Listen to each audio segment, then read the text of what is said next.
चले जी। तो अगर आप ऑन रिकॉर्ड देखेंगे तो आज हम 7th लेक्चर कर रहे हैं, अकाउंट्स का 7वां लेक्चर। ठीक, अगर किसी बच्चे का कुछ पीछे का छूट गया हो तो दोनों जगह से आप पढ़ सकते हैं।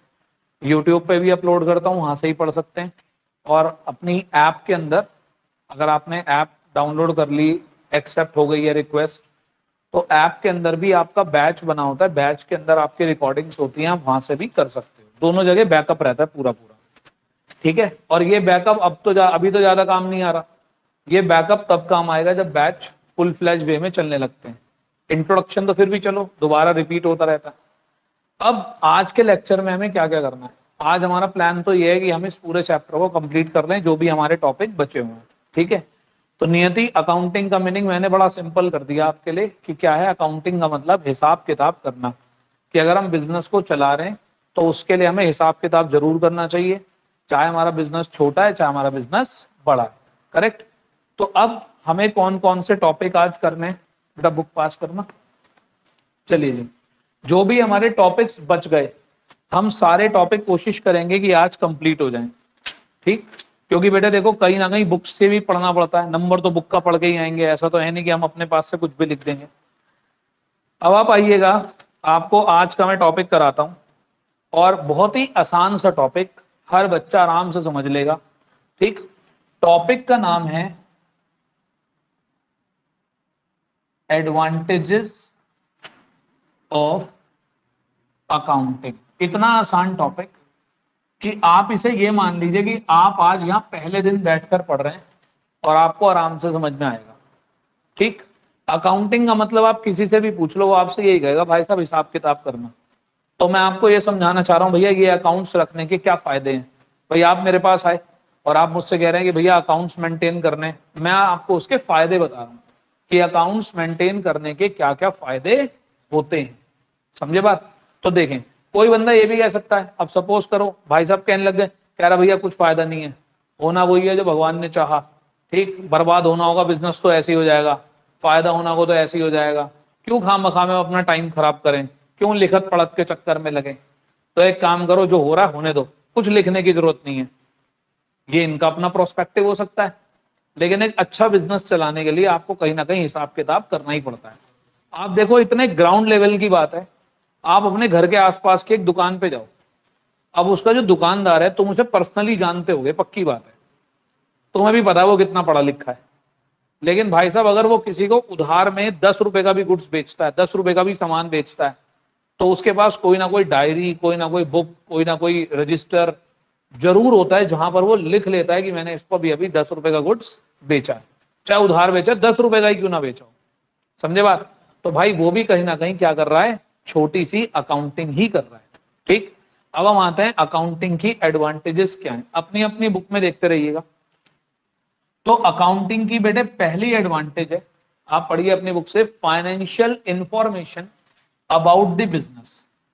पहली एडवांटेज है फाइनेंशियल इंफॉर्मेशन अबाउट बिजनेस। ठीक है बेटे।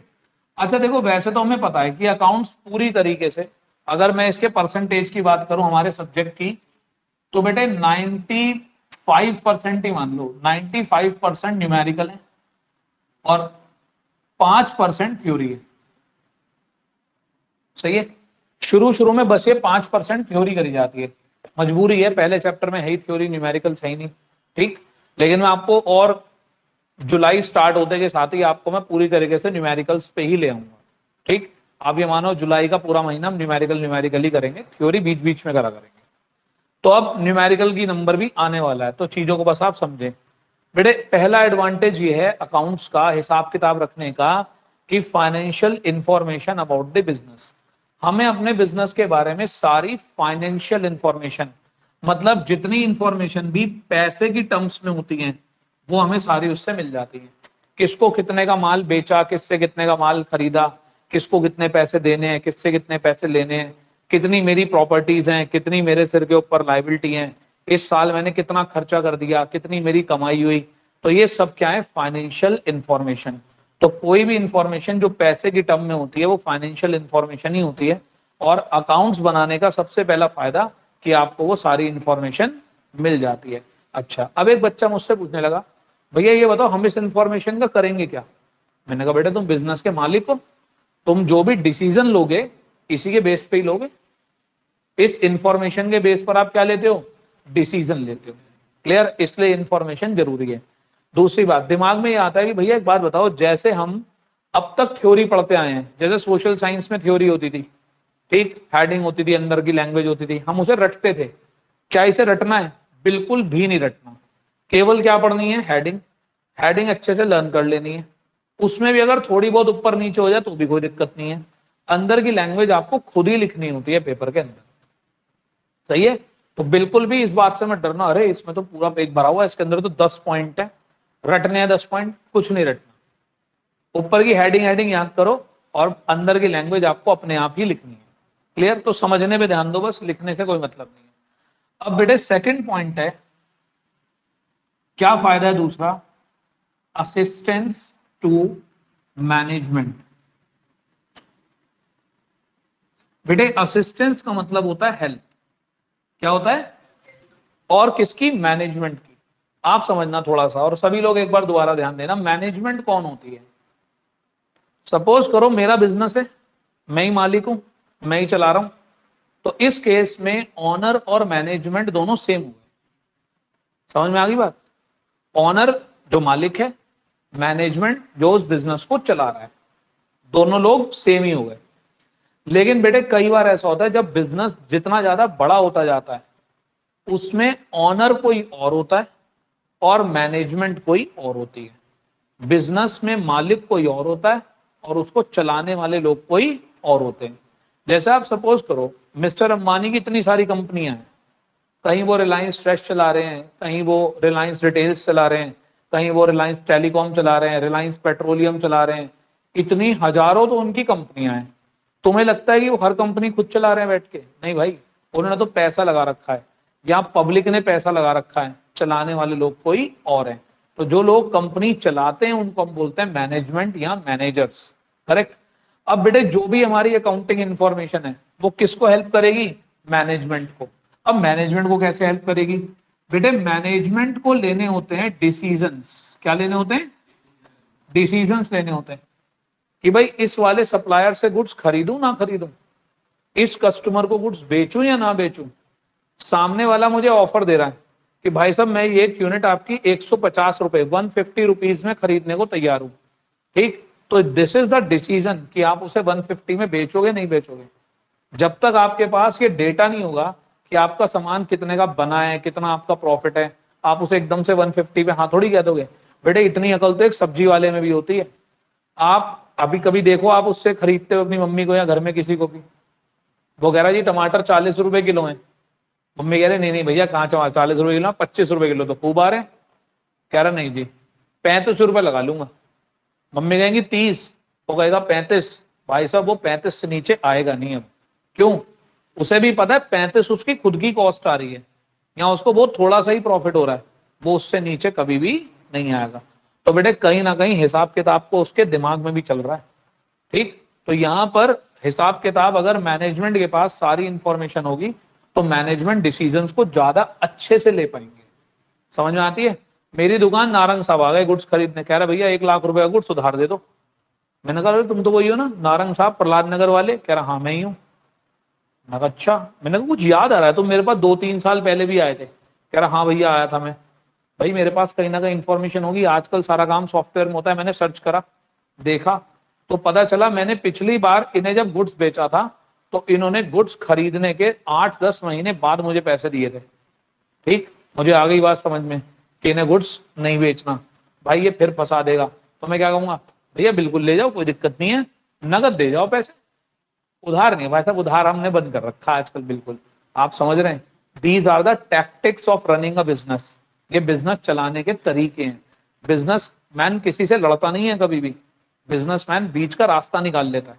और धीरे धीरे जब आप लोग पढ़ लोगे ना चीजें 1-2 साल, आपकी सोच अपने आप डेवलप हो जाएगी ऐसी वाली। ठीक है, 2 पॉइंट क्लियर। पहली बात, सारी इंफॉर्मेशन देता है, मैनेजमेंट को असिस्ट करती है अकाउंटिंग इंफॉर्मेशन, जिससे कि वो अच्छी तरीके से डिसीजन ले पाए। अगला पॉइंट आता है तीसरा पॉइंट बड़ा ही आसान सा पॉइंट, रिप्लेसेस मेमोरी। यानी कि आपको कुछ भी चीज याद रखने की, रटने की, दिमाग में रखने की कोई जरूरत नहीं है। क्लियर? क्योंकि आपने तो क्या करा, जैसे ही कोई भी ट्रांजैक्शन हुआ, कोई भी लेन देन हुआ, आपने उसके पास क्या कर लिया, अपने पास रिकॉर्ड कर लिया। तो बेटे मेमोराइज करने की जरूरत नहीं है, क्योंकि एक पर्सन कितना मेमोराइज कर लेगा। भाई एक छोटी सी दुकान भी आप मानकर चलो, अगर डेली उसके बिजनेस में 10 ट्रांजेक्शन होती हैं, कितना छोटा एग्जांपल दे रहा हूं, कितने ट्रांजेक्शन, 10 10 ट्रांजेक्शन बस। अब ये बताओ एक महीने में कितनी हो गई, 300, और एक साल में कितनी हो गई, 3600। तो भाई इतनी बातें तो वो याद नहीं रख पाएगा। तो अगर आप सही तरीके से अपने अकाउंट्स बना लो तो क्या है, आपको याद रखने की जरूरत कुछ भी नहीं है। क्लियर? अब मैं आपको एक छोटा सा एग्जांपल देता हूं। जैसे किसी जमाने में क्या होता था, जब मैंने शुरू शुरू में पढ़ाना शुरू करा था 14-15 साल पहले, तो बच्चे फीस देते थे और मैं ना तो अपने पास नोट करता था ना कुछ, कभी मैं भूल जाता था, कभी वो भूल जाते थे। फिर मैंने थोड़ा सा उसको मॉडर्नाइज करा, मैंने कहा ऐसे तो गड़बड़ है। फिर मैं एक रजिस्टर रखता था, रजिस्टर में बच्चों के नाम लिखता था, आगे उनकी फीस रखता था। फिर थोड़ा और मॉडर्नाइज करा, फिर मैं बच्चों को बिल काट के देने लग गया, बिल बनाकर देने लग गया, हाथ से बिल बना के देने लग गया। फिर और मॉडर्नाइज करा, अब बच्चों के पास जैसे ही बच्चा फीस पे करता है, मेरे सॉफ्टवेयर में उसकी एंट्री होती है और बच्चे के पास उस फीस की with in a fraction of second receipt पहुंच जाती है। ठीक? अब मुझे याद रखने की टेंशन नहीं है, मुझे कुछ याद नहीं रखना कि भाई मैंने उससे फीस ली नहीं ली, दी नहीं दी उसने, कोई ऐसा झंझट नहीं है। क्लियर? आती है बात समझ में? तो बस मैं भी वो क्या कर रहा हूं, एक छोटी सी अकाउंटिंग कर रहा हूं, छोटा सा अकाउंट्स कर रहा हूं मैं भी वो, करेक्ट, जिससे कि मेरे को याद रखने की जरूरत ना पड़े, क्योंकि भाई मेरा काम पढ़ाने का है, ये चीज याद रखने का थोड़ी है। आती है बात समझ में? यहां तक की बात डन हो गई। आगे देखें, अगला पॉइंट है facilitate facilitate comparative study. Facilitate comparative study, बेटे बचपन से करते आ रहे हो तुम ये। जब तुम्हारा कभी टेस्ट होता है पेपर में या स्कूल में या ट्यूशन में, कहीं भी तुम्हारा कोई टेस्ट हो रहा है, कोई एग्जाम हो रहा है, तुम्हारे जो नंबर आ गए, तुम्हारा अगला स्टेप होता है तुम्हारे दोस्त के कितने नंबर आए।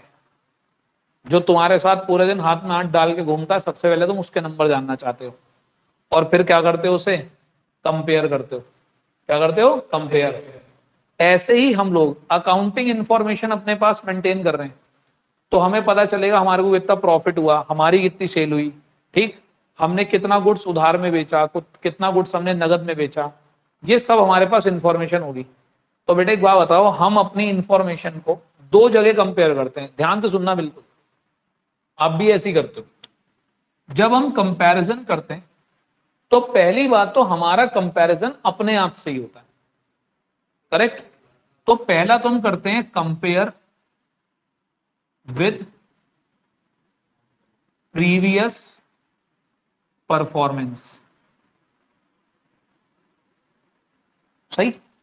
भाई मान लो आपका एक चैप्टर का मैंने टेस्ट लिया, 10 में से 9 मार्क्स आ गए, पहले भी लिया था उसका टेस्ट, 10 में से 8 आए थे, तो आप उन्हें क्या करते हो, कंपैरिजन करते हो। अपना कंपैरिजन अपने आप से ही, कि पहले मैं कहा था, ऐसे बिजनेस करता होगा, लास्ट ईयर क्या प्रॉफिट था, इस बार क्या प्रॉफिट हुआ है। तो पहली बात तो हम खुद से ही कंपैरिजन करते हैं। तो बिजनेस में ग्रोथ लेने के लिए जरूरी है, क्या आपके लिए जरूरी नहीं है? जब आप अपने हर बार के मार्क्स कंपेयर करते हो, मेरे हाफ ईयरली में इतने मार्क्स आए, मेरे प्री बोर्ड में इतने मार्क्स आए, जब आप कंपैरिजन करते हो उससे आपको थोड़ा सा मोटिवेशन मिलता है, यार अगली बार में और मेहनत करूंगा। समझ में आती है? और दूसरा होता है बेटे comparison comparison with similar nature of business. ठीक, उन लोगों से कंपेयर करते हैं जो हमारे जैसा ही बिजनेस कर रहे हैं। ठीक, अगर उनकी इंफॉर्मेशन पब्लिकली अवेलेबल होती है, जैसे मान लो कंपनियां हैं, किसी भी कंपनी की इंफॉर्मेशन पब्लिकली अवेलेबल होती है, आप अगर ये जानना चाहते हैं कि रिलायंस को पिछले महीने या पिछले साल कितने का प्रॉफिट हुआ, मिल जाएगा। किसी और कंपनी का जानना चाहेंगे, वही मिल जाएगा। तो बेटे जो सिमिलर बिजनेस है, मैं 2-3 दिन से सेम एग्जांपल दे रहा हूं, अब दूसरा एग्जांपल देता हूं। एक बैंक है HDFC बैंक, एक बैंक है ICICI बैंक। जब दोनों 3-3 महीने काम कर लेते होंगे तो 3 महीने का प्रॉफिट आता होगा आईसीआईसीआई का, 3 महीने का आता होगा एचडीएफसी का। तो ये बताओ दोनों बैंक आपस में कंपेयर करते होंगे कि नहीं? यार आईसीआईसीआई वाले को इतना प्रॉफिट हो गया, यार हमें तो कम हुआ है, हमें अपना प्रॉफिट बढ़ाना है। तो पहले तो अपने आप से कंपैरिजन होता है, उसके बाद दूसरों से कंपैरिजन होता है। तो जरा एक बार देखो सामने, पहला फाइनेंशियल इंफॉर्मेशन मिल जाती है, उसके बाद मैनेजमेंट को काम करने में हेल्प मिल जाती है, मेमोरी को रिप्लेस यानी कि याद करने की कोई जरूरत नहीं है, because we are writing every transaction in the books, तो there is no need to memorize anything.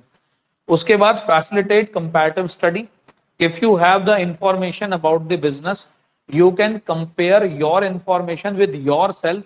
ठीक, प्रीवियस इंफॉर्मेशन को आप कंपेयर कर सकते हैं and you can compare your information with the another similar type of business also. Clear? आती है बात समझ में? अंदर की लाइनें आपको खुद लिखनी है, अंदर की लैंग्वेज आपको खुद बनानी है। ठीक, बस आपको क्या याद रखनी है? हेडिंग्स याद रखनी है। अब आप इस टॉपिक में देखेंगे तो एडवांटेजेस, हमारी बुक 10 बता रही है, 10 एडवांटेज। अब बात थोड़ी सी ये कि भैया पेपर में क्या ऐसे आएगा कि write down the advantages of accounting, और हमें 10 की 10 लिखनी होंगी और 8 नंबर का क्वेश्चन आएगा। मैं आपको थोड़ा सा एक और ही बात बताता हूँ, हमारे अकाउंट्स में 1 मार्क के क्वेश्चन आते हैं, 3 मार्क्स आते हैं, 4 मार्क्स आते हैं, 6 मार्क्स आते हैं और 8 मार्क्स आते हैं। सही? थ्योरी का कोई भी क्वेश्चन इससे बाहर नहीं जाता, यानी कि थ्योरी का कोई भी क्वेश्चन या तो वो 1 नंबर में आएगा, या वो 3 नंबर में आएगा, या वो 4 नंबर में आएगा। कभी 6 नंबर में नहीं आएगा, कभी 8 नंबर में नहीं आएगा। क्लियर? तो कोई बच्चा सोचे कि कहीं 6 नंबर में आ जाए, मैं 10 के 10 पॉइंट याद कर लेता हूँ, बिल्कुल जरूरत नहीं है। 10 पॉइंट लिखे जरूर हैं, आप 10 के 10 पढ़ लो, कोई से भी 4-5 याद रख लो। ठीक, वो आपसे पूछेगा explain any 3 advantages of accounting, तो 10 में से कोई से भी 3 लिख देना, जो तुम्हारी मर्जी है। कोई सीक्वेंस नहीं है बेटे, मैं आपसे फायदे पूछ रहा हूँ। ठीक, मैं चलो आपसे पूछ रहा हूँ कि सुबह घूमने के क्या फायदे होते हैं, मॉर्निंग वॉक के क्या फायदे होते हैं, उसमें कोई से ही बता दो। कोई सीक्वेंस नहीं होती, कुछ नहीं। सीक्वेंस होती है केवल जब कोई प्रोसेस होता है, जब कोई प्रोसेस होती है किसी चीज की, स्टेप्स होते हैं, वहां पर होते हैं आपकी जो सीक्वेंस होती है। बाकी फीचर्स, एडवांटेज, लिमिटेशंस, कैरेक्टरिस्टिक्स, इनमें कोई सीक्वेंस नहीं होती। आप कोई सा ही पहले लिखो, कोई सा भी बाद में लिखो। सही है? देखो अभी आपके दिमाग में ऐसी बहुत सारी बातें आ सकती हैं जो 9th-10th में नहीं होती थी, अब हो रही हैं। तो बिल्कुल आराम से आप उन्हें जरूर पूछें, कोई भी डाउट आ रहा है आप जरूर पूछो, भैया इस पे क्वेश्चन कैसे बनेगा, इसकी लैंग्वेज कैसे आ सकती है, इस पे डायरेक्ट क्वेश्चन आएगा, इनडायरेक्ट क्वेश्चन आएगा, इस तरीके से। ठीक है बेटा? तो यहाँ कैसा क्वेश्चन बन सकता है? Write down any 3 characteristics, write down any 4 characteristics या एडवांटेजेस, ऐसे क्वेश्चन बन सकते हैं और कुछ नहीं आएगा। अगला और देखते हैं जी, facilitating settlement of tax liability, अगला पॉइंट है। 4 पॉइंट्स आपको क्लियर हो गए होंगे।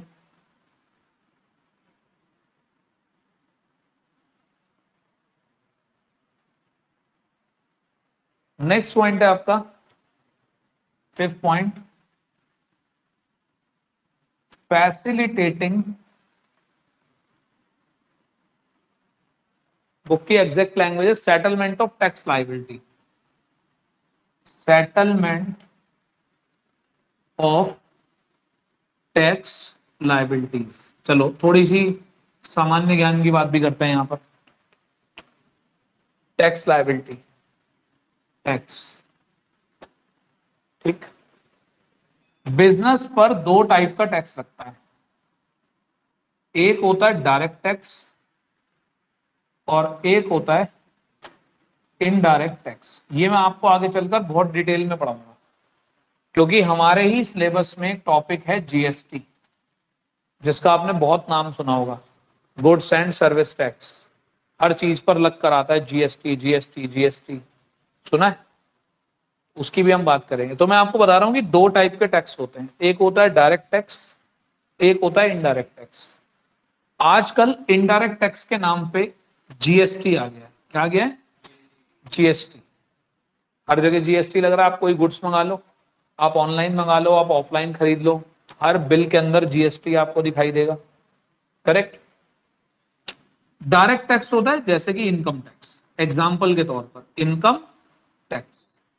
ठीक, अब एक बात समझना, जो आप सेल कर रहे हो, जो आप परचेज कर रहे हो, जो गुड्स खरीद रहे हो, जो गुड्स बेच रहे हो, उस पर तो क्या लगेगा, जीएसटी, सेल या परचेज पे, खरीदने या बेचने पे।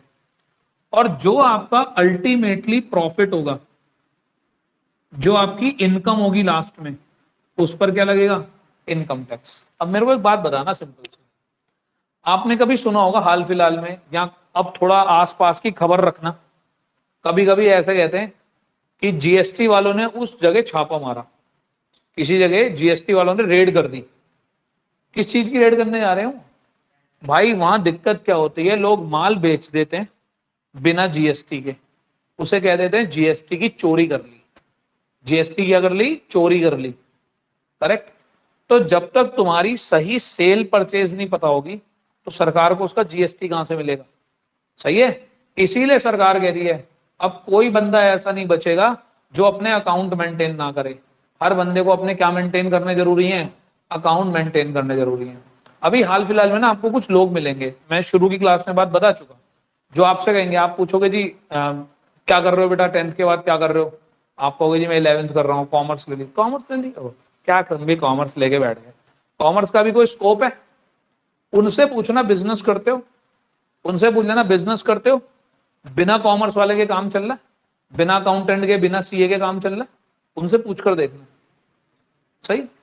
अगर वो जॉब वाले भी हों, चलो जॉब वाले भी हों, उनकी कोई बहुत बढ़िया सी जॉब है, उनसे पूछना अपनी इनकम टैक्स रिटर्न खुद भरते हैं, किसी से भरवाते हो, कहेंगे हाँ वकील साहब से भरवाते हैं या सीए से भरवाते हैं। पूछना उनसे कि वो किससे पढ़े हुए हैं, साइंस से पढ़े हुए हैं, वो भी किससे पढ़े हुए हैं, कॉमर्स से ही पढ़े हुए हैं। स्कोप देखो हर चीज का बहुत होता है, स्कोप हर चीज का बहुत होता है, बस आप उसको सही से पढ़ो और सही ट्रैक पे चलते जाओ, हर चीज का स्कोप है। तो यानी कि कहने का मतलब ये मेरा कि जब तक आप सही अकाउंट्स मेंटेन नहीं करोगे, सरकार आपके ऊपर टैक्स कैसे लगाएगी, ठीक है। और अगर सपोज करो टैक्स आपने खुद तो अपना असेस करा नहीं कि क्या टैक्स लगना चाहिए, या रिकॉर्ड नहीं करा, कल को सरकार आपके ऊपर क्या कर देगी, रेड, और रेड करके फिर अपनी मनमर्जी का टैक्स लगाएगी। समझ में आ रही है बात भाई, या तो आप खुद टैक्स लगा लो अपने ऊपर सही से, ईमानदारी से पे कर दो सरकार को, और अगर नहीं करा तो क्या होगा, कभी ना कभी रेड पड़ेगी और फिर सरकार बताएगी टैक्स कैसे लगता है। तो इसलिए शराफत किसमें, चुपचाप से अपने अकाउंट्स मेंटेन करो, ईमानदारी से जो टैक्स लायबिलिटी आती है वो सरकार को पे करो। क्लियर होती है बात। तो और ये बताओ तुम निकालोगे कैसे कि तुम्हें कितना टैक्स देना है, जब तक तुमने अपने अकाउंट्स ही मेंटेन नहीं कर रखे होंगे, ऐसी हवा में जाके कुछ भी टैक्स जमा करा दोगे। भाई टैक्स तो वही जमा कराओगे ना जो बनता होगा, ज्यादा जमा करा दोगे तुम्हारा नुकसान है, कम जमा करा दोगे तो भी तुम्हारा ही नुकसान है, क्योंकि जब गवर्नमेंट 5 साल बाद भी रेड मारेगी तो अगला पिछला सारा वसूल कर लेगी, इंटरेस्ट के साथ, पेनल्टी के साथ। समझे बात। तो अगर आप अकाउंट्स मेंटेन करते हैं तो आप सही टैक्स की लायबिलिटी फाइंड आउट कर सकते हैं कि आपके ऊपर टैक्स की कितनी लायबिलिटी बनती है, और जितनी बनती है उतनी पे करो आप। क्लियर, कोई डाउट। अगला पढ़ो बेटे, अगला 6 पॉइंट है फैसिलिटेटिंग लोन्स। ठीक बेटे, फैसिलिटेटिंग का मतलब होता है हेल्प करना, मदद करना, यानी कि कहीं ना कहीं जो अकाउंट्स है, जो हमारा सब्जेक्ट है, जो हम अकाउंटेंट्स मेंटेन कर रहे हैं, जो अकाउंट्स मेंटेन कर रहे हैं, उसका एक फायदा ये भी है कि हमें लोन लेने में हेल्प मिल जाती है, लोन लेने में हेल्प। अच्छा ये बताओ तुम में से कितने बच्चों की फैमिली में बिजनेस होता है, होता है भैया, बहुत बढ़िया है, तो सारे कॉमर्स वाले, सारे बिजनेस वाले बैठे, बहुत बढ़िया बात है। घर जाना ऐसे ही, क्योंकि अब तुम कॉमर्स पढ़ रहे हो तो तुम्हारा हक बनता है कि अपने घर वालों से ऐसी बातें पूछो। पापा से पूछना, पापा हमने बिजनेस के लिए कोई लोन ले रखा है, हो सकता है वो तुम्हें कहते चल चुप हो जा, अपने काम से काम रखा। हो सकता है अगर पेरेंट्स मॉडरेट हैं, अच्छी बात है, होना चाहिए। हो सकता है कि पेरेंट्स आपको कहें हाँ भाई लोन ले रखा है, तूने क्या करना है, तूने उतारना है क्या। उनसे कहना, उनसे पूछना पापा कहाँ से ले रखा है, मान लो कहते बैंक से ले रखा है, तो पापा ये बताओ बैंक से लोन लेने के लिए क्या क्या डॉक्यूमेंट देने पड़ते हैं, बैंक से लोन लेने के लिए क्या डॉक्यूमेंट देने पड़ते हैं, ये पूछना उनसे। तो पता है उनका जवाब क्या आएगा, पिछले 3-4 साल की, पिछले 3-4 साल का प्रॉफिट एंड लॉस स्टेटमेंट, मतलब जिसके अंदर ये लिखा होता है कि हमें पिछले 3-4 साल में कितना प्रॉफिट हुआ, कितना लॉस हुआ। और एक मांगी जाती है बैलेंस शीट। क्या मांगी जाती है? Balance sheet. उसके अंदर लिखा होता है तुम्हारे पास कितनी एसेट्स हैं, कितनी प्रॉपर्टीज हैं और कितने तुम्हारे सिर पे लायबिलिटीज हैं, तुमने अपने बिजनेस में कितना पैसा लगा रखा है। समझ में आ गई? तो क्या profit and loss statement, balance sheet, और तीसरी चीज वो बताएंगे कि बेटे मेरे पिछले 3 साल की इनकम टैक्स रिटर्न। क्या मांगी है? इनकम टैक्स रिटर्न मांगी है, ताकि उन्हें यह पता चल सके मैं अपनी कितनी इनकम पे टैक्स देता हूं।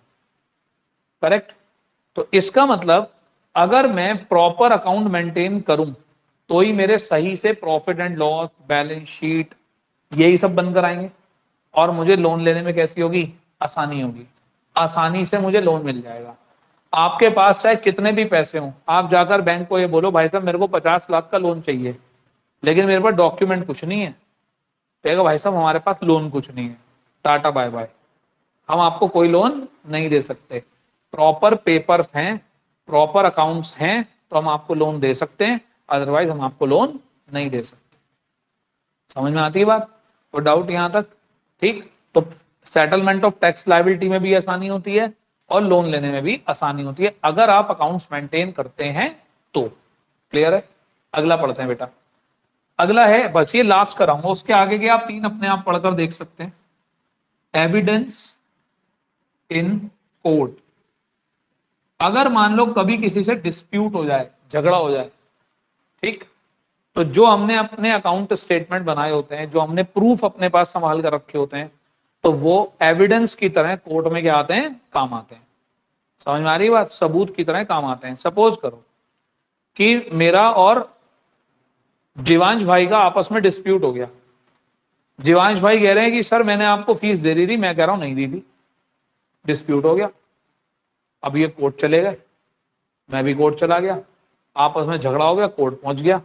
ठीक भाई, अगर मैंने अपने पास प्रॉपर अकाउंट्स मेंटेन कर रखे हैं तो मैं जीवांश को क्या बोलूंगा कि जीवांश ये देख भाई, मैंने तो हर चीज का अकाउंट्स मेंटेन कर रखा है, तूने मेरे को फीस दी थी, क्या बेटे तूने उससे मेरे से इनवॉइस लिया था, बिल लिया था?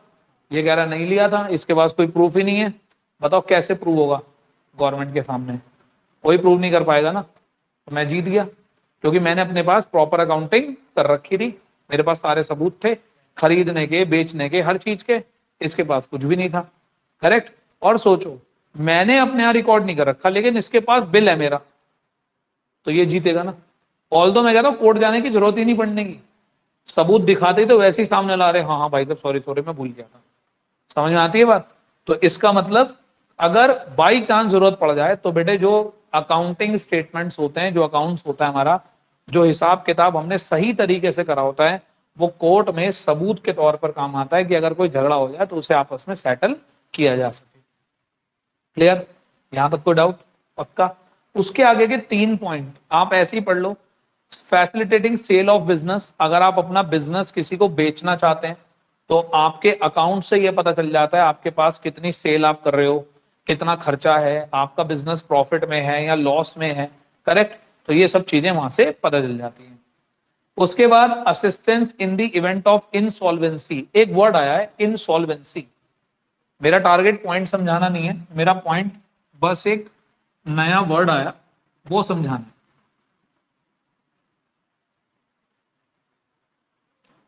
एक वर्ड आया इनसॉल्वेंसी। ठीक, ये वर्ड का क्या मतलब है, क्या होता है वर्ड? अच्छा, जो बच्चे पुराने हैं मैंने उन्हें बताया था पहले भी कि बेटे अकाउंट्स एक लैंग्वेज है। क्या? एक लैंग्वेज, बिजनेस की लैंग्वेज। अब बिजनेस कोई भी लैंग्वेज होती है उसमें 2 बातें होती हैं, एक तो रूल्स होते हैं और एक होती है वोकैबुलरी, वर्ड मीनिंग, जो आपने किसी जमाने में सीखे थे इंग्लिश सीखने के लिए। अब इंग्लिश के ही वर्ड होते हैं, ये जैसे वर्ड है ये इंग्लिश का ही है, अगर आपको आता है तो बहुत बढ़िया बात है, नहीं आता तो मैं समझाता हूँ। इनसॉल्वेंसी का मतलब होता है, जैसे आपने एक वर्ड सुना होगा, एक वर्ड और भी इसके लिए होता है, बैंकक्रप्ट। बैंकक्रप्ट क्या मतलब होता है? जब एक पर्सन अपनी लायबिलिटीज को पे नहीं कर पाता। ठीक, यानी कि किसी पर्सन की लाइबिलिटीज बहुत ज्यादा है और उसकी एसेट्स बहुत कम है और वो अपनी लाइबिलिटीज का पेमेंट नहीं कर पा रहा। ठीक, जैसे आपने एक नाम सुना होगा, विजय माल्या, सुना है? विजय माल्या किंगफिशर एयरलाइंस के नाम से एयरलाइंस थी, अब भी उसके बहुत सारी और भी चीजें आती हैं।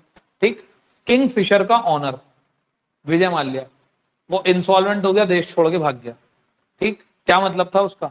ऐसे थोड़ी वो अमीर आदमी नहीं था वो अमीर आदमी था, पर उसकी एसेट एक टाइम पर आकर कम पड़ गई और उसके ऊपर लायबिलिटी ज्यादा हो गई। वो अपने डेब्ट्स को, जो उसके सिर पे जो कर्जा था, उसे सही टाइम पे पे नहीं कर पाया। बाद में उसने कहा कि मैं ये बेच दूंगा, मैं ये बेच दूंगा, मैं दे दूंगा, मैं ये कर दूंगा, वो कर दूंगा, तब तक बात हाथ से निकल चुकी थी।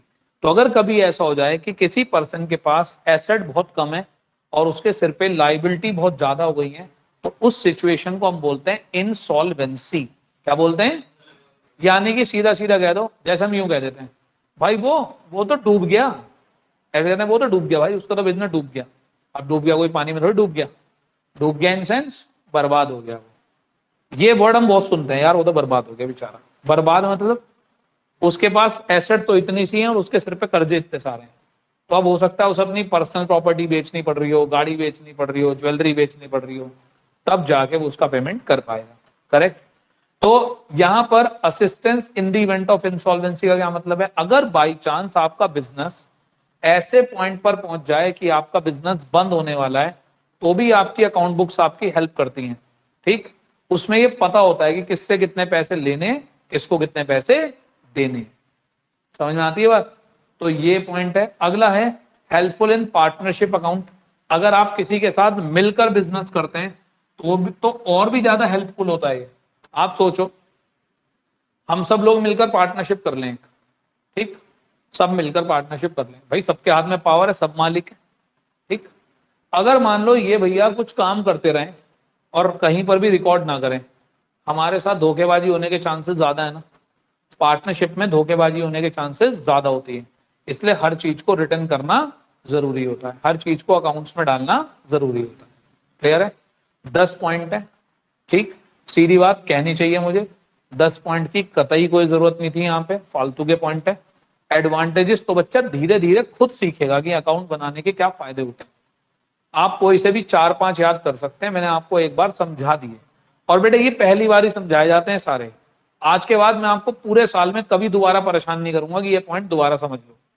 जो न्यू स्टूडेंट ऐड होंगे उन्हें जितना काम कराना होगा, जितना रेलेवेंट होगा, अलग से बताऊंगा, अलग से कराऊंगा। अब किसी बच्चे को दोबारा ये नहीं कहूंगा भाई ये 10 पॉइंट दोबारा पढ़ ले या दोबारा 10 पॉइंट याद कर, कोई जरूरत नहीं है करने की। सही है? यहां तक की बात क्लियर होती है? तो हमारा जो है एडवांटेजेस ऑफ अकाउंटिंग भी खत्म हो गया कि क्या फायदे हैं अकाउंट्स के बनाने के। ठीक, अब उसके बाद एक टॉपिक है, मिलता जुलता टॉपिक है, बिल्कुल आसान सा, और उस टॉपिक का नाम है फंक्शंस। ये शायद मैंने भी पढ़ाया नहीं है, फंक्शंस ऑफ अकाउंटिंग। क्या नाम है? Functions of accounting. अकाउंटिंग के क्या काम है, हिसाब किताब रखने के क्या काम है। ठीक, फंक्शन क्या होता है अकाउंटिंग का। ठीक, बेटे जरा सुनिएगा बात बहुत ध्यान से।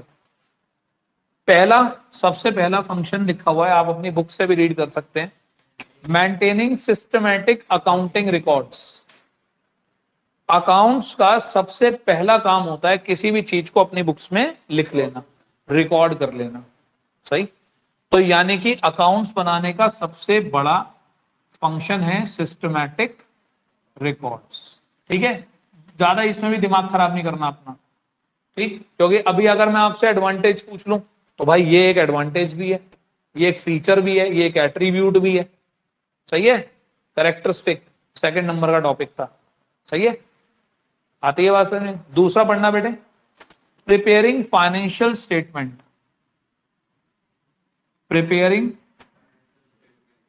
Financial statement. नियति आप ध्यान देना, ये क्या होते हैं, ये क्या होते हैं फाइनेंशियल स्टेटमेंट्स।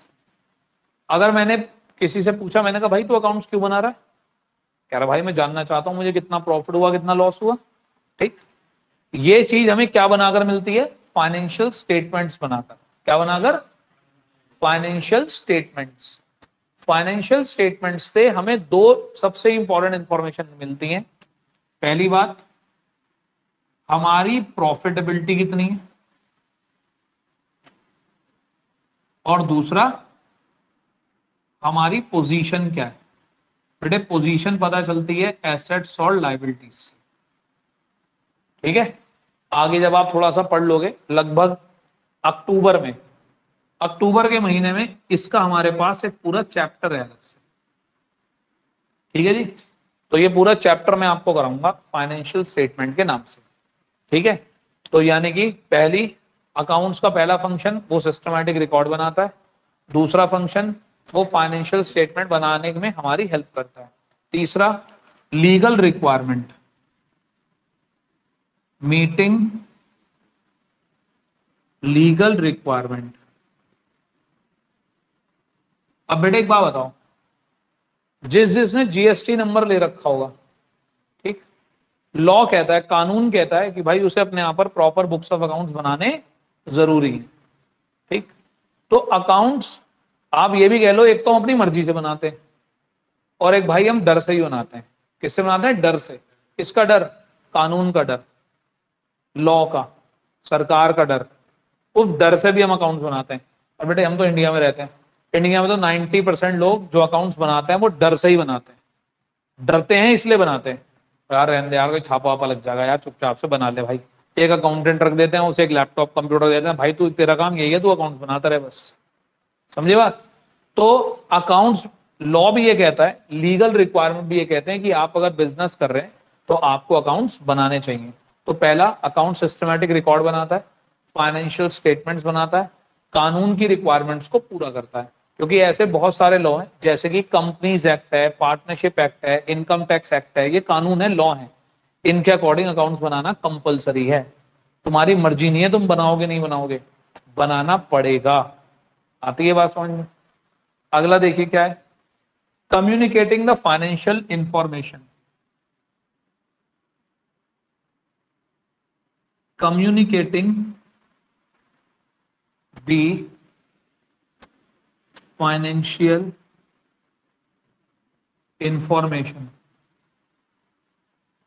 ठीक।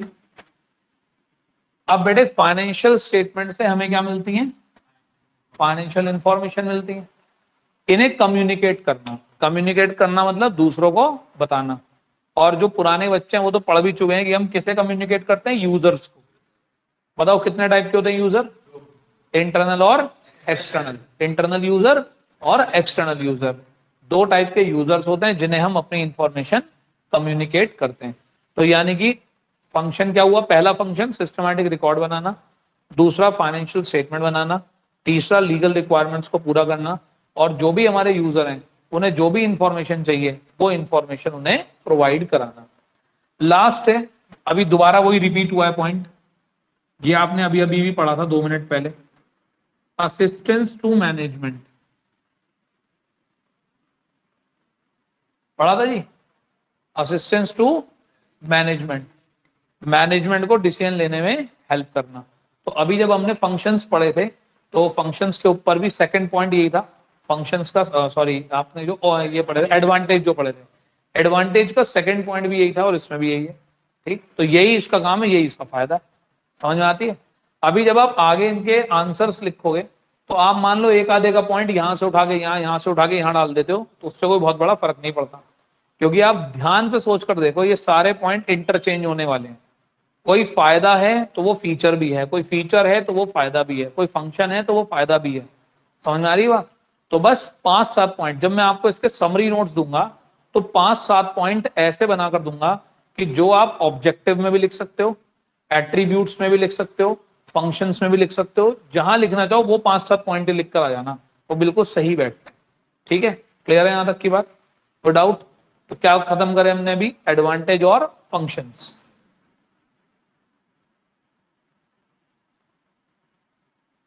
अगला चैप्टर इसके कंपैरिजन में काफी इंटरेस्टिंग है, अगले चैप्टर में मजा आता है क्योंकि उसमें टॉपिक बड़े बड़े नहीं है, छोटे छोटे हैं, छोटे छोटे डेफिनेशन है उसके अंदर। अब और आते हैं आगे, ये अच्छा पॉइंट है, इसको बेटे वेरी इंपॉर्टेंट मार्क कर लो। टॉपिक का नाम है लिमिटेशंस ऑफ अकाउंटिंग।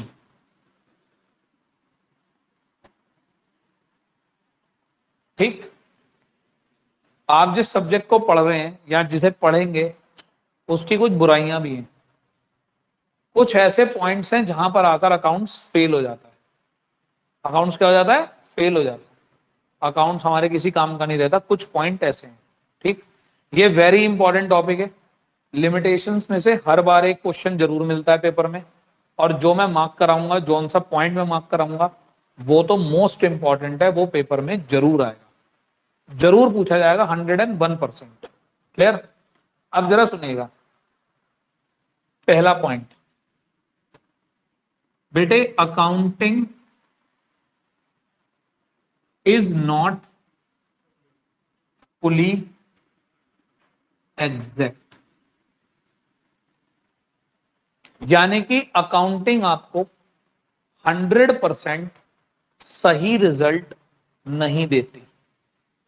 यानी कि अगर मैं ये कहूं मेरा एक बिजनेस है और मैं कहूं जी मुझे प्रॉफिट हुआ, मैंने अपना प्रॉफिट निकाला और मेरा प्रॉफिट आया सपोज करो 10 लाख रुपीज। कितना आया? 10 लाख रुपीज निकल आया। जरूरी नहीं है बिल्कुल मुझे सच में 10 लाख का ही प्रॉफिट हुआ होगा, हो सकता है थोड़ा बहुत ज्यादा भी हुआ हो सकता है थोड़ा बहुत कम भी हुआ हो। क्यों?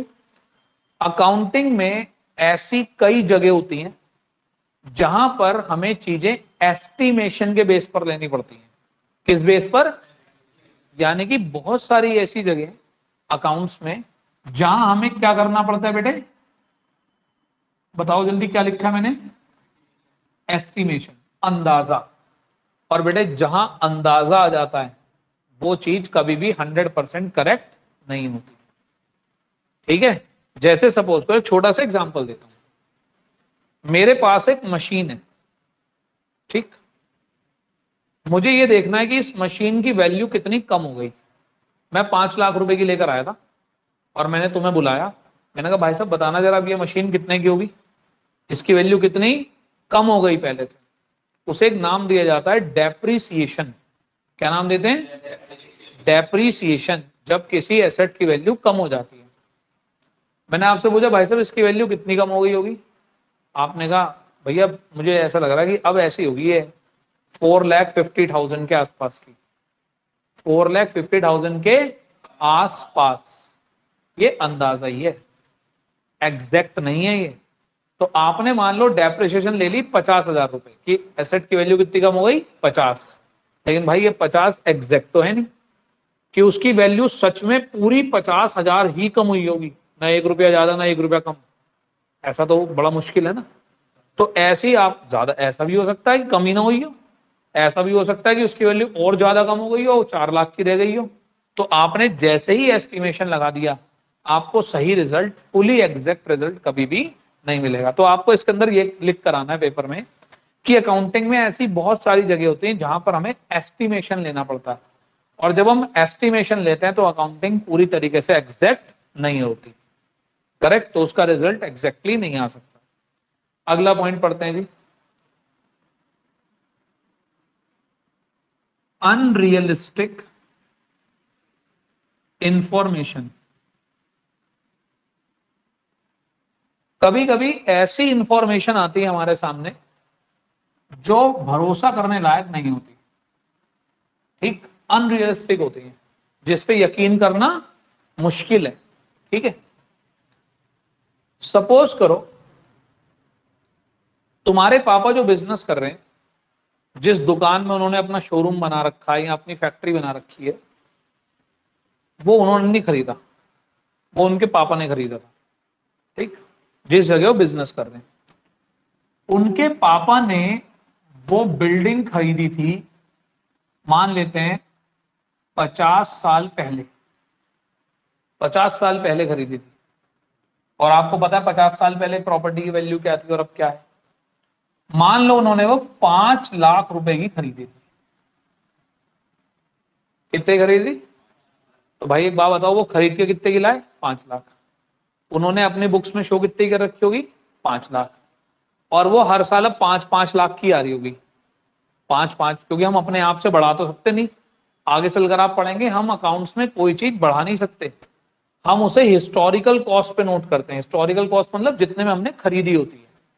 मैं ये मोबाइल फोन सपोज करो 15,000 रुपया खरीद के लाया, करेक्ट, और घर लाके अब इसकी वैल्यू बढ़ गई या घट गई, मुझे इससे मतलब नहीं है। बताओ मेरे पास बिल कितने का है, 15 का, तो मैं नोट भी कितने पे करूंगा, 15 पे। इसे बोलते हैं हिस्टोरिकल कॉस्ट, जो हो चुकी, जो आप सच में खर्च करके आए हैं वही रिकॉर्ड होती रहेगी, नोट करेंगे, करेक्ट। और घटा तो सकते हो वैल्यू, अपने आप से बढ़ा नहीं सकते, सही। चलो मान लेते हैं ना घटाई ना बढ़ाई, 50 साल बाद भी, मान लेते हैं, अज्यूम कर लेते हैं 50 साल बाद भी 2022 में हमारी बुक्स में कितने की लिखी है, 5 लाख, 5 लाख लिखी है। 50 साल पहले 5 लाख, आज भी 5 लाख, सही है। अब एक बात बताओ, मैं आया तुम्हारी बिल्डिंग में बैठा हूं, अब वो बिल्डिंग जो उन्होंने 5 लाख की खरीदी थी, बेटे तुमने 3 फ्लोर बना रखे हैं उसके, 3 फ्लोर की बिल्डिंग, तब थी 5 लाख, आज नहीं है 5 लाख। अब मैं बैठा हूं, मैंने कहा भाई साहब कितने की होगी बिल्डिंग, क्या भैया मार्केट प्राइस तो होगा ही ऐसी कोई 2-2.5 करोड़ रुपए के आसपास, 2-2.5 करोड़, ठीक। और हमने बुक्स में कितनी लिख रखी है, ठीक, 5 लाख रुपए की बिल्डिंग। तुमसे अगर मैं कहने लगूं ये बिल्डिंग 5 लाख रुपए की है ना, भैया क्या मजाक कर रहा हूं। पर अगर मान लो मैंने 50 साल पहले खरीदी होती और 5 लाख की खरीदी होती, तो मैं बुक्स में तो 5 लाख ही लिखता ना। क्या इस पे कोई बिलीव कर सकता है, लिखी है बिल्डिंग 5 लाख, आज की डेट में 2022 में लिखी है बिल्डिंग 5 लाख। तुमने पूछा भैया कहाँ है वो 5 लाख वाली बिल्डिंग, कह रही है अनरियलिस्टिक सा नहीं लग रहा, 5 लाख रुपए की।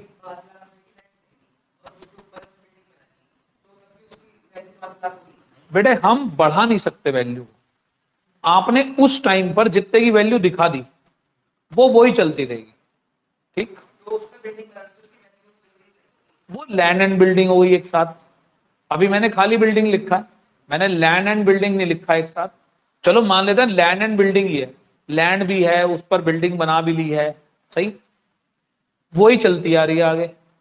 या मान लो तुमने थोड़ा बहुत उस पर ओवर कंस्ट्रक्शन करा, उसे थोड़ी सी और बढ़ा ली, तब भी उसकी वैल्यू मान लो बढ़ाकर 30-35 लाख रुपए हो गई, 30-35 लाख। लेकिन भैया अपने आप ही उसकी वैल्यू बाजार में कितनी हो चुकी, 2.5 करोड़, समय बीतने की वजह से। लेकिन आप बुक में दिखा रहे हो 35 लाख, 40 लाख, जबकि उसकी असली वैल्यू कितनी है, 2 करोड़, 2.5 करोड़, 5 करोड़। अब एक बात बताओ, आज से 50 साल पहले हमारे मेरठ के आबू लेन पर अगर प्रॉपर्टी 5 लाख रुपए की थी, आज वो 5 लाख की मिल रही है, आज वो मिलेगी 5 करोड़ रुपए की। लेकिन बुक्स में क्या लिखी होगी, वही पुरानी वैल्यू। यहाँ थोड़ा बहुत जो उसमें मटेरियल वेटिरियल लगाया होगा वो ऐड हो गया होगा, समझ में आ रही है बात। तब भी वो 5 करोड़ की नहीं होगी, 5 करोड़ तो वो हो गई सिचुएशन की वजह से। तो कई बार हमें अनरियलिस्टिक सी, मतलब ऐसी इंफॉर्मेशन मिलती है जिन पे यकीन करना मुश्किल होता है, यार ऐसे कैसे हो सकता है भाई, समझ में आती है बात। तीसरा पॉइंट है, accounting ignore qualitative elements, ignores qualitative elements. बेटे आराम से सुनना, क्वालिटेटिव, जैसे कि सपोज करो ऑनेस्टी, हार्डवर्क, इंटेलिजेंस, ये सब क्या है, किसी की क्वालिटेटिव कैरेक्टरिस्टिक्स, सही। अकाउंट्स इन सब चीजों को नोट नहीं करता, अकाउंट्स केवल उन चीजों को नोट करता है जो पैसे की टर्म में नोट हो सकती हैं। अब आप किसी की ईमानदारी को पैसे में कैसे कन्वर्ट कर सकते हो, आप किसी के हार्डवर्क को पैसे में कैसे कन्वर्ट कर सकते हो, किसी के इंटेलिजेंस को, किसी के गुड बिहेवियर को कैसे कन्वर्ट कर सकते हो, ठीक। आती है बात समझ में। तो अकाउंटिंग केवल किसकी बात करती है, पैसे की। कह रहा भैया देखो पैसे में है तो हम नोट करेंगे, पैसे में नहीं है तो नोट नहीं करेंगे। लेकिन बेटा ऐसा तो जरूरी नहीं है कि जो चीज पैसे में नहीं होती वो इंपॉर्टेंट नहीं होती। तुम अपना बिजनेस अगर खुद चला रहे हो तो भाई साहब पैसे से भी ज्यादा इंपॉर्टेंट है तुम्हारा गुड बिहेवियर अपना बिजनेस चलाने के लिए, समझे बात। अगर आपने पैसा बहुत लगा रखा है और तुम्हारा बिहेवियर सही नहीं है, कस्टमर थोड़े टाइम बाद आना बंद कर देगा तुम्हारे पास। समझे बात? तो कहीं ना कहीं गुड बिहेवियर बहुत इंपॉर्टेंट है, लेकिन हम अकाउंट्स में तो कहीं नहीं लिखते उसे, क्योंकि वो मनी की टर्म में कन्वर्ट नहीं हो सकता। अगला पॉइंट है, fourth point, ignores price level changes. देखो जी, कुछ कुछ इसी एग्जांपल से कनेक्टेड है। प्राइस लेवल चेंजेस मतलब महंगाई, मतलब कि महंगाई। मान लो ये बिल्डिंग, ये जो तुमने खरीदी थी 50 साल पहले, लैंड एंड बिल्डिंग, जमीन थी और जमीन पे एक बिल्डिंग बनी हुई थी। दादाजी ने खरीदी, दादाजी ने उसे ठीक ठाक करा लिया, थोड़ा बहुत उसका इंटीरियर करा लिया, फिर पापा ने भी उसे ठीक करा लिया। चलो इतने सारे प्रोसेस में 50 लाख रुपए लग गए, 50 लाख लग गए। चलो 55 लाख रुपए की हो जानी चाहिए थी, करेक्ट। लेकिन बेटे महंगाई की वजह से हर चीज के दाम बढ़ रहे हैं, तो इसके दाम भी बढ़ते गए। महंगाई की वजह से, महंगाई को हम बोलते हैं इन्फ्लेशन, महंगाई की वजह से, महंगाई की वजह से दाम बढ़ते गए। लेकिन हम उन बढ़े हुए दामों को, अच्छा सोचो, हमारे लिए तो है 55 लाख, आज तुम यही बिल्डिंग खरीदने जाओगे, क्या 55 लाख की मिल जाएगी? नहीं ना, आज मिलेगी वो 4 करोड़ की, 5 करोड़ की। लेकिन हमने उस चेंज को क्या कर रखा है? इग्नोर कर रखा है। कोई चीज महंगी हो गई, कोई चीज सस्ती हो गई, हम उसे इग्नोर कर देते हैं, क्योंकि हम किसे फॉलो कर रहे होते हैं? Historical cost. जो हम खर्च कर चुके, हम केवल वो ही नोट करेंगे। क्योंकि देखो एक सीधी सी बात है ना, मान लो अगर मैं इस 55 लाख को अपनी बुक्स में 4 करोड़ का दिखाना चाहता हूं, कितने का? 4 करोड़ का। भाई जो बाकी की अमाउंट रह गई लगभग 3.5 करोड़ की, वो कहां से ऐड करूं, किस चीज की ऐड करूं मैं? मेरे पास ना तो उसका कोई बिल होगा, ना मेरे पास उसका कोई प्रूफ होगा, ये तो अपने आप बढ़ी है वैल्यू, करेक्ट। तो किसकी वजह से बढ़ी है? महंगाई की वजह से, प्राइस लेवल चेंजेस की वजह से। तो मैं उन्हें भी क्या कर देता हूं? इग्नोर। जबकि ये हमारे बिजनेस पे बहुत ज्यादा असर डालते हैं। तुम बताओ, इन्फ्लेशन हमारे बिजनेस पे असर नहीं डालता? महंगाई, महंगाई है, मंदी है, किसी चीज की वैल्यू अपने आप बढ़ गई, घट गई, असर डालती है। लेकिन हम उसे क्या कर देते हैं? इग्नोर। हमें उससे मतलब नहीं होता। अब सबसे इंपॉर्टेंट, मैं बाकी सारे हटा रहा हूं यहां से, क्योंकि आपका फोकस मुझे एक पे ही रखवाना है, आपको मेन। इसे आप एक बार आज घर से पढ़ के आएंगे, और अगर लैंग्वेज में आपको कोई भी डाउट होगा तो कल मैं सबसे पहले इसकी पूरी लैंग्वेज आपके साथ डिस्कस करूंगा जो लिखी हुई है बुक में। बहुत ही बढ़िया एक लिमिटेशन है,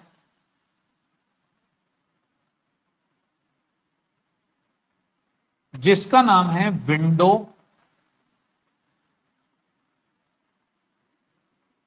ड्रेसिंग। क्या नाम है? Window dressing. ठीक। अकाउंट्स की सबसे बड़ी लिमिटेशन, सबसे बड़ी बुराई विंडो ड्रेसिंग होती है। क्या होता है विंडो ड्रेसिंग? मैं बताता हूं।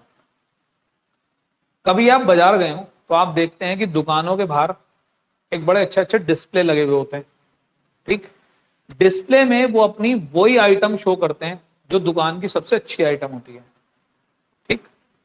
जरूरी नहीं है कि जो उन्होंने डिस्प्ले में लगा रखा हो अंदर भी आइटम उनके पास उतनी ही अच्छी हो। यानी कि वो क्या करते हैं? दिखावा करते हैं। क्या करते हैं? दिखावा। देखने में कुछ और लग रहा है, अंदर गए कुछ और लग रहा है। ऐसे ही अकाउंट्स करता है बेटे। अकाउंट्स कई बार क्या करता है? मिस रिप्रेजेंटेशन, चीजों को गलत तरीके से प्रेजेंट करता है, धोखेबाजी करता है। आप देखो दुनिया के बड़े बड़े जो स्कैम हैं, जो बड़े बड़े घपले हैं, किसकी वजह से हो जाते हैं? अकाउंट्स की वजह से ही तो होते हैं। अकाउंटेंट को अपने साथ मिला लो, सारे घपले कर लोगे। समझे बात? अगर आप अकाउंटेंट को ही अपने साथ मिला लो, सारे घपले कर लोगे। कोई भी चीज कैसी भी दिखा दोगे बढ़ा चढ़ा के। तो कई बार अकाउंट्स में क्या करा जाता है कि अकाउंट्स में विंडो ड्रेसिंग की जाती है। यानी कि जो चीजें सच नहीं है उन्हें दिखाया जाता है अपने फायदे के लिए, अपने, जिसमें मेरा फायदा दिख रहा है। मान लो मैं बैंक से लोन लेने जा रहा हूं, ठीक, बैंक से लोन लेने जा रहा हूं, तो मुझे बैंक को यह दिखाना है कि मेरा प्रॉफिट ज्यादा है। मेरा प्रॉफिट क्या है? तो मैं क्या करूंगा? अपने खर्चे कम कम करके दिखा दूंगा। खर्चे कम करके दिखा दूंगा। नकली नकली सेल के बिल काट दूंगा, नकली सेल के बिल। और नकली सेल के बिल काटने से क्या हो जाएगा, मेरी सेल बढ़ जाएगी, सेल बढ़ने से मेरा प्रॉफिट भी बढ़ जाएगा। तो मैंने उन्हें झूठा प्रॉफिट दिखाया ना, सच में मुझे इतना प्रॉफिट नहीं हुआ। समझ में आती है बात? मुझे टैक्स चोरी करना है, टैक्स देना मुझे ज्यादा, तो मैं क्या करूंगा, सबसे ज्यादा जो लोग करते हैं, मान लो 2 मिनट के लिए मेरी बात सुनना, मेरा कोचिंग है, मुझे अपना टैक्स बचाना है, बिल्कुल गलत चीज है, गलत, ये चोरी है एक तरीके से, मुझे अपना टैक्स बचाना है। मेरी इनकम आ रही है 10 लाख रुपए, क्या आ रही है?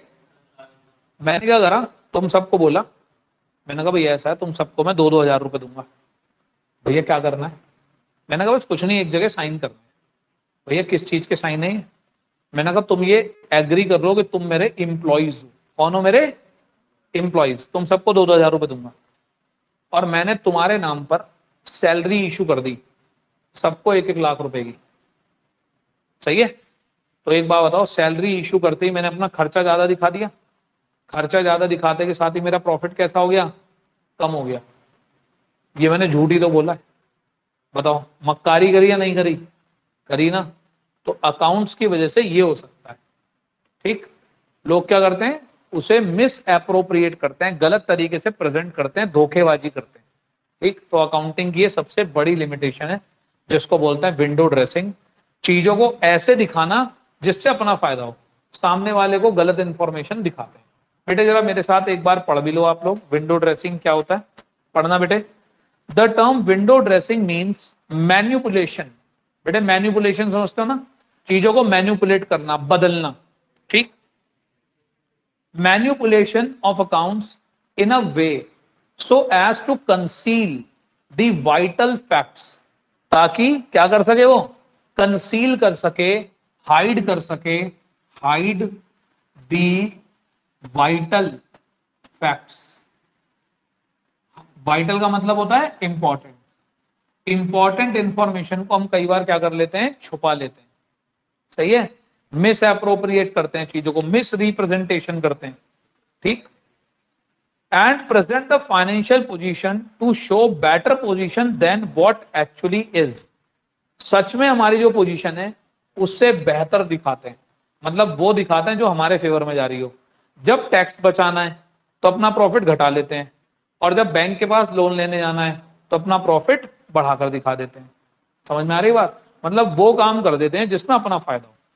तो मतलब अच्छी खासी सही इंफॉर्मेशन को अपने हिसाब से तोड़ मरोड़ के क्या कर लेते हैं, धोखेबाजी। करेक्ट भैया, इतने बड़े बड़े फ्रॉड इसी के चक्कर में होते हैं कि लोग अकाउंटिंग इंफॉर्मेशन को मैन्युपुलेट कर देते हैं, मिस अप्रोप्रिएट कर देते हैं। सही, असली नहीं रहने देते, उसको घुमा देते हैं। क्लियर? सबसे इंपॉर्टेंट है, पेपर में जरूर आएगा, what is window dressing. Window dressing क्या होती है?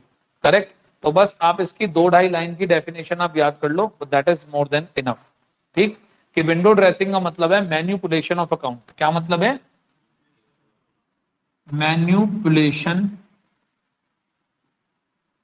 ऑफ अकाउंट्स, अकाउंट्स का मैन्युपुलेशन करना और वैसी सिचुएशन दिखाना, वैसी पोजीशन दिखाना जैसी हम चाहते हैं।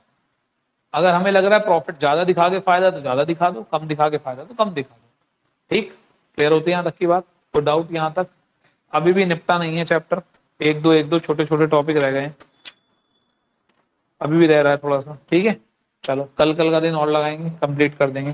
बेटे काफी हद तक चैप्टर हो चुका, और आप सबको मैं बार बार एक ही बात बता रहा हूँ, अब घर पे आपको करना क्या है बेटे, घर पे सुन लो जरा क्या करना है। ज्यादा कॉम्प्लिकेटेड नहीं करनी है मैं 11th क्लास के अकाउंट्स। चैप्टर पढ़ा, चैप्टर समझा, जो मैंने बताया कि बेटे मोस्ट इंपॉर्टेंट है, अच्छे से करा, बढ़िया करके करा। बुक के पीछे के क्वेश्चन आंसर्स हैं, उन्हें आराम से बैठ के रीड करा, रीड करा 1 बार 2 बार, जब मौका मिले तब। कभी भी टेस्ट लूंगा, बुक के क्वेश्चंस उठाए, 5 क्वेश्चन दे बेटे ये करके दिखा दे। समझे बात? अकाउंट्स को 11th में जितने सिंपल तरीके से, जितने रूट लेवल पर जाकर समझोगे, 12th क्लास में पढ़ने में उतना ही इंटरेस्ट आएगा, उतना ही मजा आएगा। मैं अगर आलतू फालतू की चीजें कराऊंगा, ठीक, या ओवर द लिमिट जाके उल्टी चीजें कराऊंगा, तो आपका 11th क्लास में ही इंटरेस्ट अकाउंट्स हो जाएगा खत्म। आपको लगेगा यार ये तो बड़ा बेकार सब्जेक्ट है, बड़ा टफ सब्जेक्ट है, परेशान कर रहा है। बस जहां तुम्हारे दिल में ये फीलिंग आ गई ये परेशान कर रहा है, बस फिर इसमें कभी करियर नहीं बन सकता तुम्हारा। समझे बात? तो परेशान नहीं होना है इससे, आराम से कंफर्टेबल होके पढ़ते रहना है। चीजें कुछ हार्ड नहीं है, अभी आराम से समझ में आएंगी। ठीक है जी, क्लियर है यहाँ तक की बात? ठीक है जी, कल मिलते हैं। धन्यवाद। 2 मिनट रुको आप। हाँ आप लोग जा सकते हो। नमस्ते जी। नमस्ते भाई। अंशिका क्लियर है बेटा? ओके।